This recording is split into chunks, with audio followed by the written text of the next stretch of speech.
আমরা ওপরে উঠে আসলাম একদম লাউঞ্জের সামনে। সেখানে যেগুলো যেগুলো করার সেগুলো করতে হবে।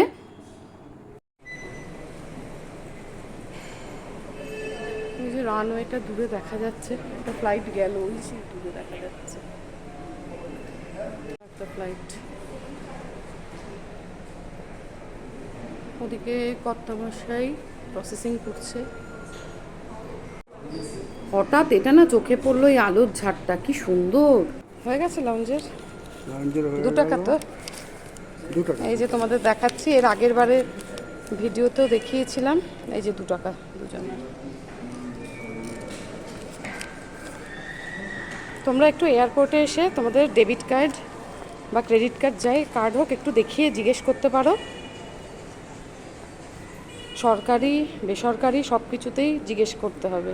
আমাদের আবার বলছি, আমাদের কিন্তু সরকারি ব্যাংকের কার্ডেই আমাদের হয়ে যায়। হয়ে গেছি। প্রথমে একটু কফি নাও।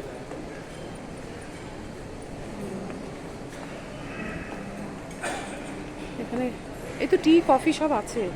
বসে পড়েছি আমরা। এই যে কর্তামশাই গেছে কফি বা চা আনতে। শুরু করি। কফিটা নিয়ে এসেছে, এটার মধ্যে জল আছে। ওখান থেকে জল খেয়ে এসছো? খেয়ে নাও। আগে কফিটা খাই বাবা, মাথাটা ছাড়াই। চিনি কিন্তু আমরা বাড়িতে খাই না, আমরা বাইরে বেরোলে সব খাই। আমি আবার একটা হানিও নিয়ে আসলাম। কি সুন্দর দেখো ব্যবস্থা সব। এত সুন্দর না কি বলবো, চারদিকটা খালি ঘুরে ঘুরে দেখছি। এবার আমি যাচ্ছি খাবার আনতে। এই যে পরপর সব খাবার এখানে রাখা আছে। নিয়ে আসলাম স্প্রাইট একটা নিয়ে এসেছি, পরে আবার খাবো।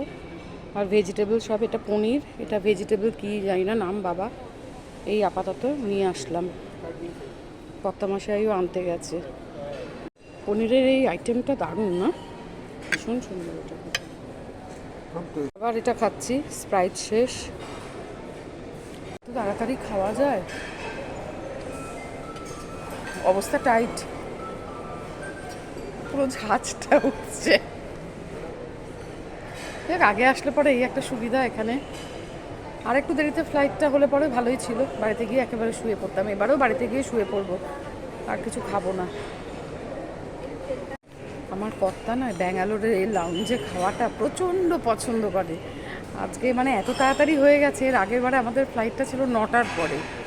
তো এবারে তো এই একটু বাদেই উঠবো, 7টার আগে, 7:45 নাগাদ। এখন কটা বাজে? 40 না, আর 5-6 মিনিট বাদেই উঠে পড়বো। আর এই টাইমে কি খাওয়া যায়? আমরা তো খেয়ে দিয়েই রওনা হয়েছি। যাই হোক, তাতেও কম কিছু খাওয়া দাওয়া হয়নি। আর এসেই আগে কফিটাকে মাথার যন্ত্রণাটা মানে দূর করেছি, নাহলে পরের এগুলো তো আর খেতে পারতাম না। যাই হোক, এবার রওনা দেবো, ফ্লাইটে উঠবো। ঘুম তো আসবে না। কলকাতায় শুনছি প্রচণ্ড গরম, আর এখানে আমরা এতদিন ফ্যানটা চালাইনি। দেখা যাক, বেশি জোরে কথা বলতে পারছি না। এলো গেট নাম্বার চেঞ্জ হয়েছে না? আমাদের 11 দিয়েছিল তো, 11 বদলে B6 দিয়েছে। চলো এবার তোমাদের একটুখানি চারদিকটা ঘুরিয়ে পুরো দেখাই। মানে এত সুন্দর, পুরো বেতের। দেখো এই বসার জায়গাগুলো, ভেতরে কিন্তু সব বসার সিট এইগুলোর ভেতরে। ওই যে লেখা আছে ওয়েসিস লাউঞ্জ। আর কত যে এখানেও গাছপালা, সবুজে সবুজ পুরো, এত ভালো লাগে দেখতে। আর এই সময়টা গিয়েছিলাম বলে না বেশ ফাঁকাও ছিল। এবার একটু দেখাই কোথায় কি খাবার ঠাবার আছে। এই দেখো এখানটায় সব এই যে মুছে টুছে সব একদম সেট করে করে রাখছে, শেষ হচ্ছে আবার রাখছে। এই যে দুধ, কর্নফ্লেক্স, কত কিছু। এদিকটা পুরো ভেজ আইটেম সব এখন নিয়ে নিয়ে আবার গরম গরম সব রাখছে দেখছি। এবার ওই কর্নারে হচ্ছে গিয়ে মোমো, তারপর ধোসা, ইডলি, সমস্ত কিছু যার যেটা ইচ্ছে সে সেটা খেতে পারে। আর একদম গরম গরম পুরো বানিয়ে দিচ্ছে। এই যে ওপরে লেখা আছে গার্ডেন ডাইনিং। এবার আমাদের বেরোনোর পালা। সাজানো মানে ঢেলে সাজানো, যেখানে সেখানে ময়লাও ফেলা যাবে না। আর ফেলবেই বা কেন, এত সুন্দর জায়গায়। দেয়ালে দেখো। যাক, এবার বেরোলাম, এবার বসে আছি, একটু দেরি আছে। আর এই আমরা এত কিছু খেলাম, এত কিছু করলাম, আরও পেটে জায়গা থাকলে আরও খেতে পারতাম। আর টাইম থাকলে অনেকক্ষণ বসতে পারতাম, 3-4 ঘন্টা তো বসতে পারতামই আরও।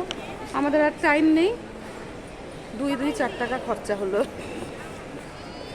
আর আমার কথা অন্য কোনো জায়গায় খেতে চায় না, ব্যাঙ্গালোরে আসলে লাউঞ্জে ঢুকবেই। কি যাচ্ছ? গাড়িতে চলে যাবো সামনে? ও আচ্ছা, সামনেই গেট। ও জুতোগুলো বাবা 1000 টাকা দাম হয়তো।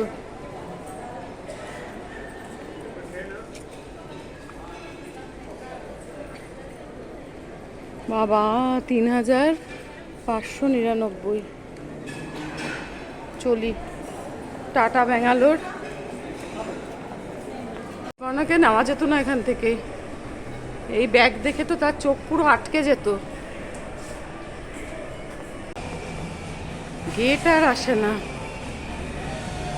এই যে হার্ড রক ক্যাফে, জি অবশেষে এইখান থেকে উঠতে হবে। দেখি আমাদের গেট নাম্বার ওই তো 7, আমাদের 11 না, গেট নাম্বার 6। ও 6, ওই তো 5, ওই তো 6। চলে এসেছি, একটুখানি ছিল এবার। Seat number 28 to 32. I repeat, passengers in seat number 28. মনে হচ্ছে হলো কাশফুল দিয়ে সাজানো ওগুলো। গেট নাম্বার 6 আর 7, D6, ওই যে ওখানে লেখা আছে D6। চলো নামিয়ে দাও, তাহলেই হয়।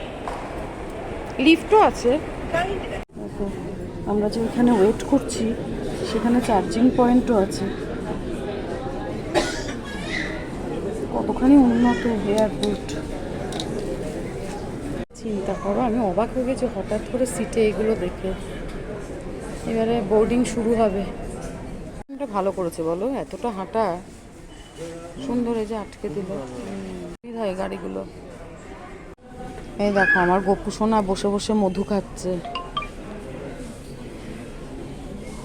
এই যে একটা হানি গপু সোনার এখানে দিয়ে দিয়েছি। একটা গাড়ি গেল আর একটা গাড়ি চলে এলো। এখানে মানে ওয়াশরুম এত পরিষ্কার যে বলার কিছু নেই। এবং একজন করে বেরোচ্ছে, সঙ্গে সঙ্গে পরিষ্কার করে দিচ্ছে, হাতে টিস্যু দিয়ে দিচ্ছে। টিস্যু তো আমরা ছেড়েই নিতে পারি, ওখান থেকে নিয়ে নিতে পারি, কিন্তু এত কিছু করছে। আবার বলছে হ্যাপি জার্নি ম্যাম, কি ভালো লাগলো। আর তার থেকে হচ্ছে পরিষ্কার, তো নিট অ্যান্ড ক্লিন যে বলার কথা না। আমি এটা কিন্তু মানে কী বলবো, কিছু আর বলার নেই। যারা ট্রাভেল করছে তারা সব জায়গার সম্বন্ধেই জানো। যাই হোক, আমি অভিভূত হয়ে গেছি আর কি। এর আগের বারেও দেখেছিলাম, কিন্তু এবারেও একদম এই গেটের আগে সামনেই একটা টয়লেট আছে, সেখানে গেলাম তো তাই দেখলাম, তাই তোমাদের সাথে সেটা শেয়ার করলাম। এখন আমাদের বোর্ডিং শুরু হবে, একটু লেট, তাই না? ব্যাস, এবার আমরা ফ্লাইটে ওঠার জন্য হাঁটতে শুরু করলাম। কোন দিকে আমাদের ফ্লাইট? এটা এয়ার ইন্ডিয়া, এই যে এয়ার ইন্ডিয়া এক্সপ্রেস। তো অনেকটা হাঁটা গো। চলো, আমরা উঠে পড়েছি। আর একটু লেট করেছে ছাড়তে, এখনো 10-15 মিনিট বাকি আছে মনে হয়। আমরা এই প্রথম এয়ার ইন্ডিয়া এক্সপ্রেসে উঠলাম। আর এর আগে এয়ার ইন্ডিয়া যখন ছিল তাতে অনেকবারই চলেছি। এটাই হ্যাঁ এয়ার ইন্ডিয়া। যাই হোক, এই এক্সপ্রেসটা তো নতুন। যাই হোক, উঠেছে। এখানে খাওয়ার দাওয়ার দেবে না। আগে তো এয়ার ইন্ডিয়া দিত 2.5 ঘন্টা কি 2 ঘন্টা হলে পরেও দিত। এটা কোনো ওইসব নেই, পাটাপাট। যাই হোক, ঘুমানোর চেষ্টা করব। কখন পৌঁছাবো জানি না। নেমে একটা বলে দেবো যে আমরা নামলাম কলকাতায়। যাই হোক, চলো। ছাড়লো আমাদের টাটা ব্যাঙ্গালোর।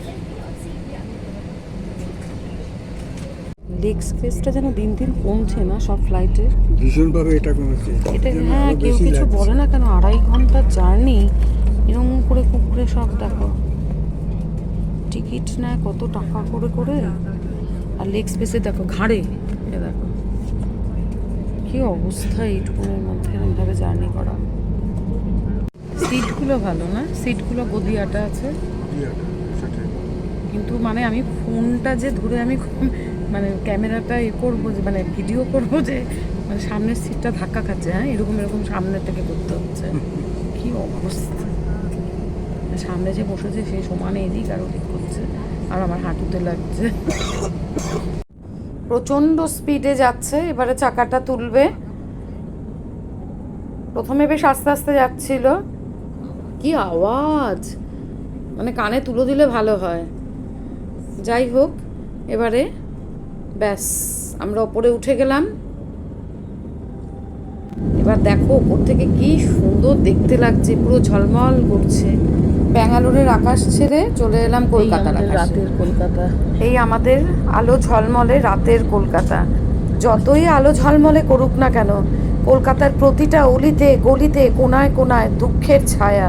কি ছিল কি হয়ে গেল। ব্যাস এই যে গাড়ি, চেনা পথ, এবার ল্যান্ড করবে।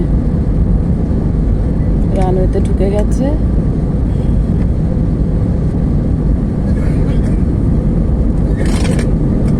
ব্যাস ল্যান্ড করে গেল।